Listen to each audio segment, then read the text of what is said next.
Hey, welcome to the 10-Minute Daily Reality Check. Today, we are actually driving in the car. In Los Angeles. I'm here with David. It's John Keegan. You know, and John, it's really funny, it's like a lot of people, they sit in their studio and stuff like that. But today, there's so much great equipment available that you can literally podcast on the go.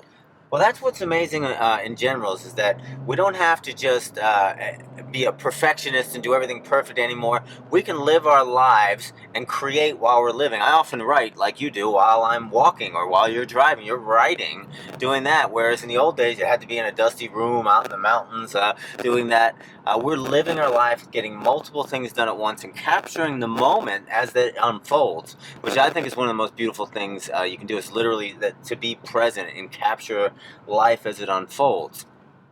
All right, well, today something is unfolding to me, and there's something I was thinking about. Okay. I just spent a couple of days with a really awesome guy, right? Client that came into town and did some one-on-one work with me. Flew down from another Flew in from another country, right? And it was really interesting and fascinating. But we had this conversation about this girl. Now, I want to describe this girl.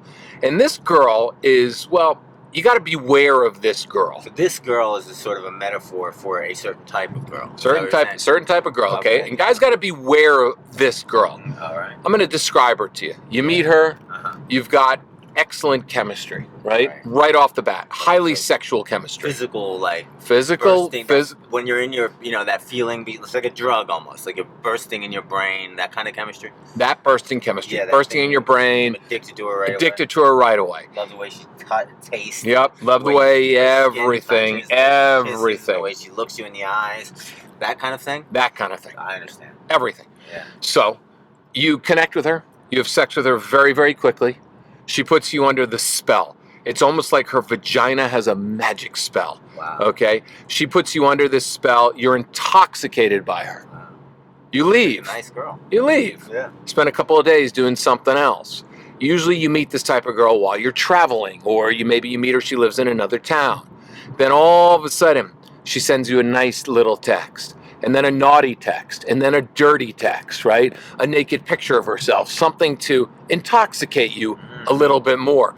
Because she knows, or she's under the illusion, that her superhero power, she's actually V-girl, which is vagina girl. Oh, vagina. Oh, so vagina girl. So her power, because I've seen this a lot, and you'll see it with actors and actresses. I've seen a lot of plays or even acting workshops where some women will use their sexuality as their main weapon. So every scene they do, every model, that's their thing. Some women, their innocence is their main weapon. And some guys, is their rage is their main weapon. So some people have their main weapon. And you're saying this girl's main weapon is sex. Sexuality. Sex. She's got a magical vagina. Yeah. Somebody taught her along the way that men are going to fall for that magical vagina. Yes. Wow. So what does she do? She uses her sexuality to hook you in. And then she'll use her words to hook you in. She'll say things like, I really want to meet somebody who's really awesome. It's not about money to me. And then she'll always has a story about the rich surgeon from New Jersey. Oh, the rich surgeon. Right? The rich surgeon from New Jersey. Who wanted her and courted her. Right. And everything, couldn't have her. And tried to buy her, but she just couldn't be bought. You got it. Was willing to give her the Range Rover, Oh, he was such a great guy. Right? Was willing to pay for everything, but she just didn't feel it with him at all. So then it makes you feel even more validated. Right. And then all of a sudden, she needs a little bit of money for something. Oh, like right? What would she need? Just... Is this beyond you paying for dinner, buying drinks? It's beyond buying dinner, paying for drinks. $15 smoothies. She's got a dentist appointment. Oh, shit. She's just short right now. Can you help her out a little bit? Yes. It's usually something that... Or maybe she's a little short on her rent. Or she hadn't paid her storage in 5 months and they're going to take all her stuff. Yeah, all her important things that are in storage, right? And she's slowly going to work you. Very, very slowly she's going to work you. Oh, fuck. She's going to use her magical vagina. Oh, man. She's going to keep you intoxicated.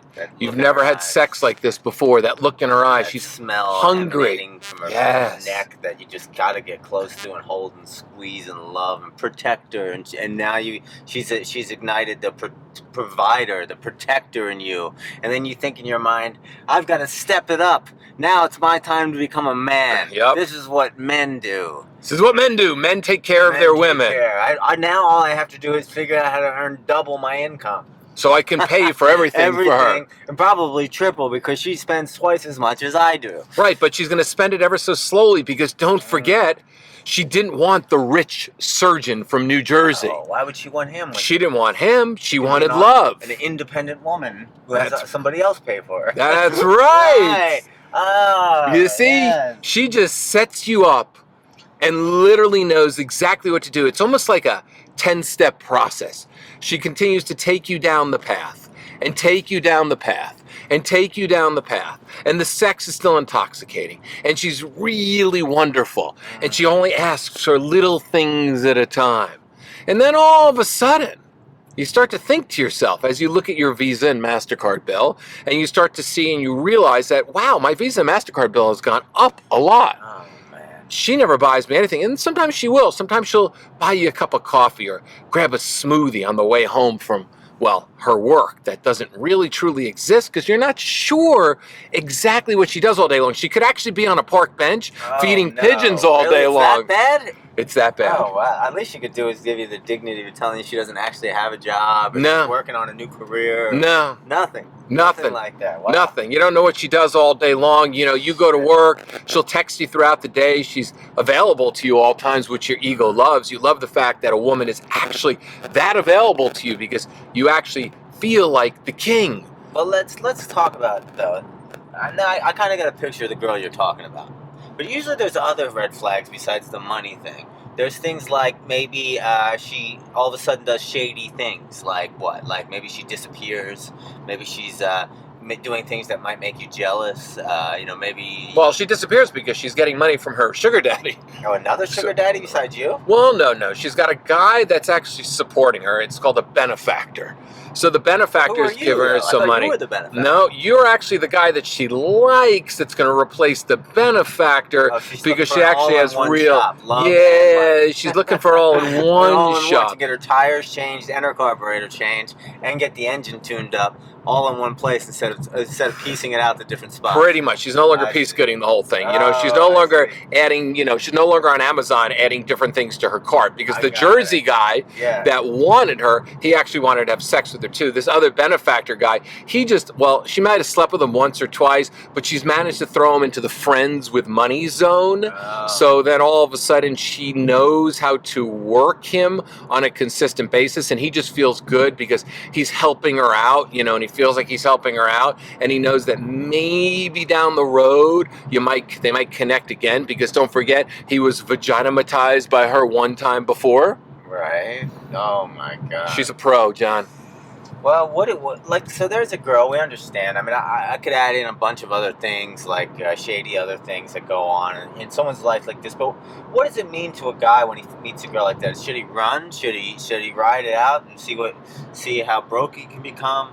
Should he, is there ever a time when a girl just needs a little financial help and she's just and she'll end up being a winner? Or is it always sort of, it seems like she could be a winner, but if you meet someone who's in an unstable situation like that it's probably a for life type situation? What is your take? Or is the relationship doomed? No, you got to look at their past, right? And you got to look at how they present themselves every day. Somebody who has made money in the past, and somebody that's being authentic and honest to me, and they're going through a rough time, or actually going through a rough time. So helping somebody out during that is mutually beneficial, right? If they're out there every single day trying to hustle work, trying to hustle a new job, trying to hustle, their life, trying to find their passion again, and they're actually going and talking about it with you, and you're seeing, consistent strides every single day, then no, somebody's actually just having a rough time in their life. They're not that girl. That's somebody who's just going through a part of their life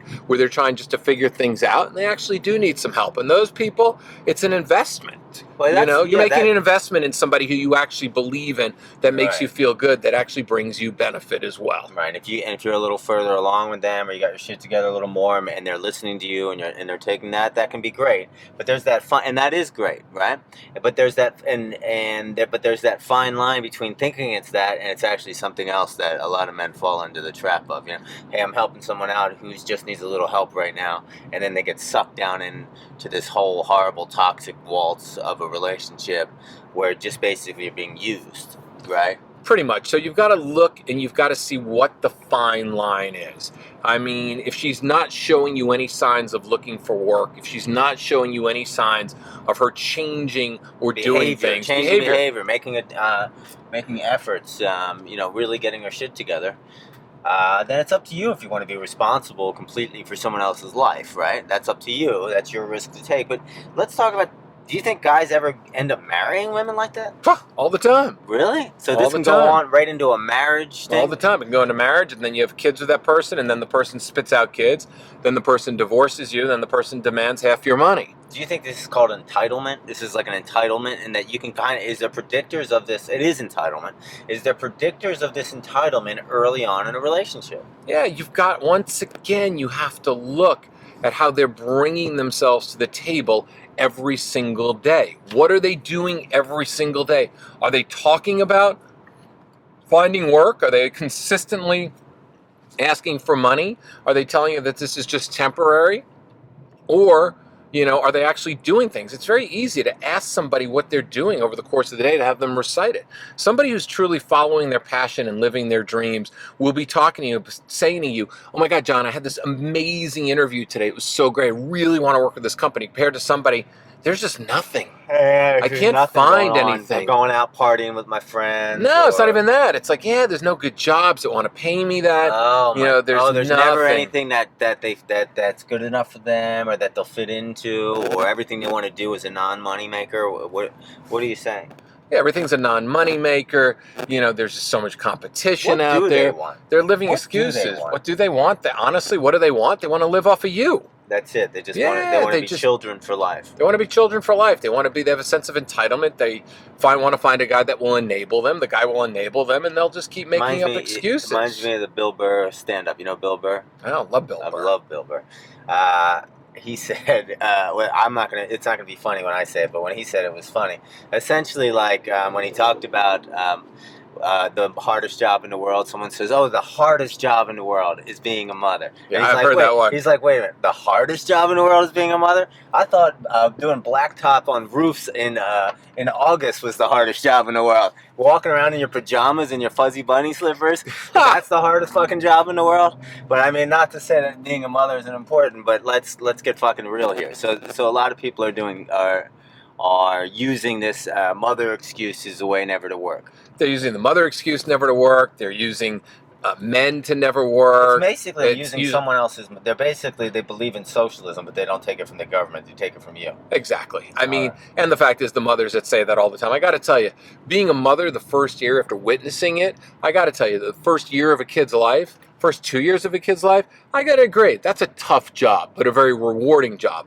But after that, when your kid's in, especially when your kid's in school, no, I'm sorry, your kid's in school. You go, you drive your kid to school, and then you stare at the computer and laptop all day long. Then you pick your kid up from school, and you go on a play date. You sit there and talk to another mother, and then you make the kid dinner, and they then overmother. Now they overmother. You know what happens? Yeah. I mean, this is a whole different fucking topic. We're not talking about this today. No. We're going to say this. We're going too long. We're going too long. Okay, we're done. You guys are lucky. We're done. We'll talk about overmothering another time, because that's a whole other topic. Don't you overmother me. Anyway, beware of that girl. Beware of that girl on the 10-minute daily reality check. Come on back tomorrow for more self-help that doesn't suck, and maybe we'll be on the 405 then.